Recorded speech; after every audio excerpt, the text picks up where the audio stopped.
it's Acipa. Di video kali ini aku akan mereview buku You Do You dari Alexandra Ruby.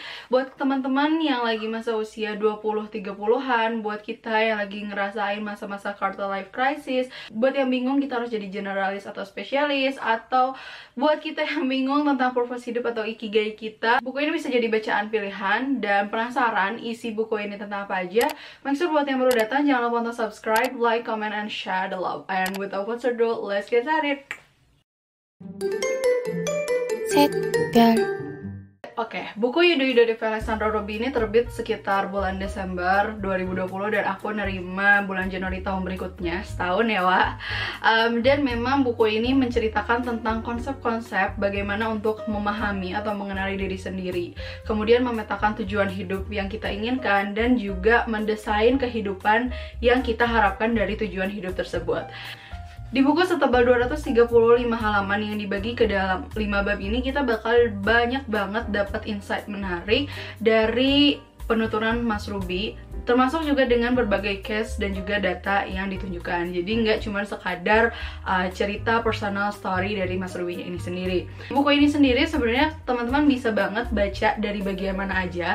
Jadi ada daftar isi yang memudahkan kalian untuk mencari bagian yang lagi memang kalian ingin baca terlebih dahulu. Misalkan kayak teman-teman lagi pengen bacanya tentang ikigai dulu nih, maka bakal diarahkan untuk masuk ke bagian bab. Di bab pertama, teman-teman bakal diajak untuk bertemu dengan diri sendiri. Karena ketika kita udah memahami diri, hidup yang kita jalankan, baik dalam karir, bisnis, keluarga, pertemanan, dan lain-lainnya, itu adalah extension atau perpanjangan dari karakteristik diri kita. Bab kedua ini adalah bab yang menurutku bisa dibilang hot banget, karena belakangan ini orang-orang tuh ngebahas tentang ikigai, purpose of life, dan sebagainya. Tapi sebenarnya ada satu hal yang menurutku bikin aku rasa bahwa ternyata pemahamanku selama ini tuh agak miskonsepsi gitu. Jadi mungkin teman-teman tahu diagram ini. Jadi orang-orang tuh mengenal ini sebagai diagram ikigai, padahal sebenarnya tidak, guys. Jadi diagram ini sendiri adalah diagram yang diadaptasi dari Andres Juzunaga yang judulnya adalah Purpose Diagram, dan diadopsi oleh Mark Twain, dan di bagian tengahnya yang purpose-nya itu diganti sama ikigai. Jadi kayak begitu aku baca bagian ini kayak what gitu, kayak sorry what gitu, memperbaiki kekeliruan yang selama ini aku pahami gitu kan. Tapi untuk di bab ini sendiri menurut aku bagian ikigainya tuh enggak begitu dieksplor terlalu banyak gitu, karena selain emang udah banyak banget buku ikigai, dan rasanya bisa jadi semua orang udah tahu gitu ya tentang konsep ikigai, what you are good doing at, what you are love, what the world needs, and what you can be paid for gitu kan, sampai nanti irisan-irisannya yang membuat kita bisa mendapatkan satu di bagian itu yang mencakup keseluruhannya gitu. Dan di bab ketiga itu adalah terkait dengan designing your life. Ada satu konsep yang bisa aku bilang sempat Mas Ruby bahas di Instagramnya @Alexandra, adalah tentang seasons in your life gitu ya, bukan season in the sun guys, itu lagu Westlife ya. Oke.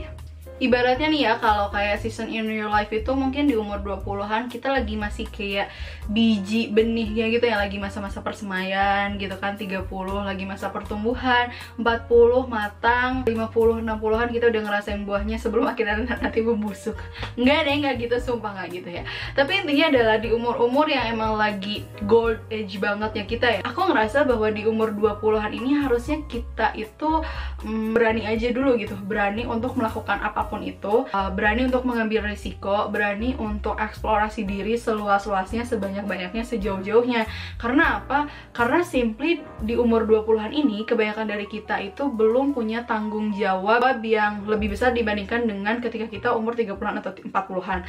Let's say di umur 20-an kita masih single, yang masih jomblo gitu, kayak kita bertanggung jawab ke diri sendiri, dan mungkin orang tua juga gitu. Tapi kan kayak kalau belum nikah nggak ada pertimbangan untuk dengan pasangan, atau mungkin kalau misalkan yang udah punya anak gitu.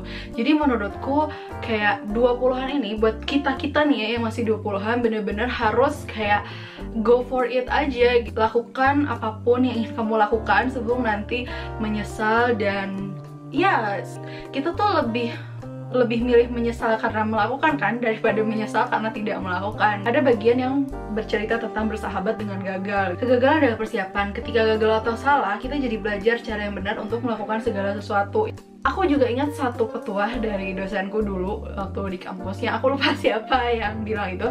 Tapi intinya adalah ketika kita melakukan penelitian, memang kemungkinannya itu adalah dua gitu. Kalau misalkan kita berhasil, ya kita menemukan sesuatu yang baru. Tapi kalau misalkan kita gagal, kita juga tetap menemukan sesuatu yang baru. Ya artinya adalah bahwa dengan cara tersebut memang tidak berhasil atau belum berhasil, dan akhirnya itu kan akan memberikan informasi ya dari seorang peneliti tersebut kepada peneliti lainnya bahwa jangan ngambil jalan tersebut, cari cara lain supaya lebih berhasil. That's why kenapa Thomas Alva Edison bilang dia tuh nggak gagal ketika dia menemukan lampu nih di percobaannya yang ke-1000. Dia nggak bilang bahwa 999 percobaan sebelumnya tuh gagal, tapi dia bilang bahwa 999 percobaannya itu adalah yang mengantarkan dia ke percobaan ke-1000-nya untuk bisa menemukan lampu seperti itu. Keempat, kita bakal ngomongin tentang net worth. Kadang kala kita tuh ngerasa nggak sih net worth itu diasosiasikan dengan seberapa banyak atau seberapa besar jumlah kekayaan kita gitu. Karena sebenarnya net worth itu nggak harus selalu diasosiasikan dengan uang gitu. Bab ini sendiri, Mas Ruby tuh membahas tentang 3 hal yang sebenarnya bisa jadi net worth kita, dan uang itu adalah asosiasi dari ketiga hal tersebut tadi. Nah, ketiga hal tersebut apa? Sayangnya nggak bisa aku jelaskan secara rinci, tapi benar-benar teman-teman harus baca buku ini. Dan yang terakhir adalah di bab kelima tentang principle. Jadi kalau ini terkait dengan prinsip-prinsip atau manifesto yang harus kayaknya semua orang perlu paham ini sih, tentang growth mindset dan juga fixed mindset, privilege gitu. Ada konsep bersyukur juga secara tersirat gitu ya. Kalau misalkan kita ngelihat ke atas terus, ya emang kita nggak akan pernah cukup gitu. Tapi coba lihat adalah yang di bawah kita. Ibaratnya tuh kayak posisi lo sekarang ini udah lebih mending loh dibandingkan dengan orang-orang yang di bawah itu. Yang aku suka dari buku ini adalah setiap babnya itu ada asosiasi warnanya tersendiri. Jadi misalkan kayak di bab 1 ini warnanya agak hijau turquoise gitu. Terus kemudian di bab kedua ini warnanya biru, dan ilustrasi-ilustrasi di dalamnya juga berkaitan sama itu. Di bab ketiga warnanya salmon, di bab keempat warnanya ungu, terus yang keempat itu warnanya yellow orange gitu. Dan buku ini memang bisa dibilang bahwa buku yang charitable. Selain ilustrasi di dalamnya itu yang menarik, kita juga disuguhkan dengan setiap akhir bab itu ada bagian kertas kosong yang bisa kita coret-coret atau dikasih semacam tulisan. Buku ini hanya akan jadi seonggok buku kalau misalkan cuma dibaca aja tapi nggak ada action setelahnya.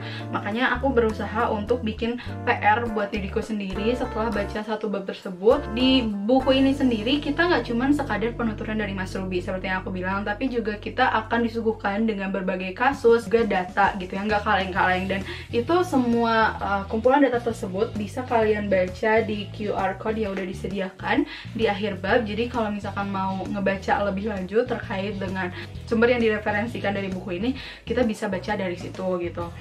Tapi aku tidak bisa menampik bahwa buku ini juga adalah sedikit kekurangan tersendiri, walaupun bukan secara isinya ya, tapi lebih ke subjektif aku pribadi adalah kenapa kayak tulisannya itu nggak rata kanan kiri, jadi kayak rata kiri aja. Kalau nggak salah bukunya juga nggak ada pembatas bukunya gitu kan, kayak sayang banget gitu ya kalau ini.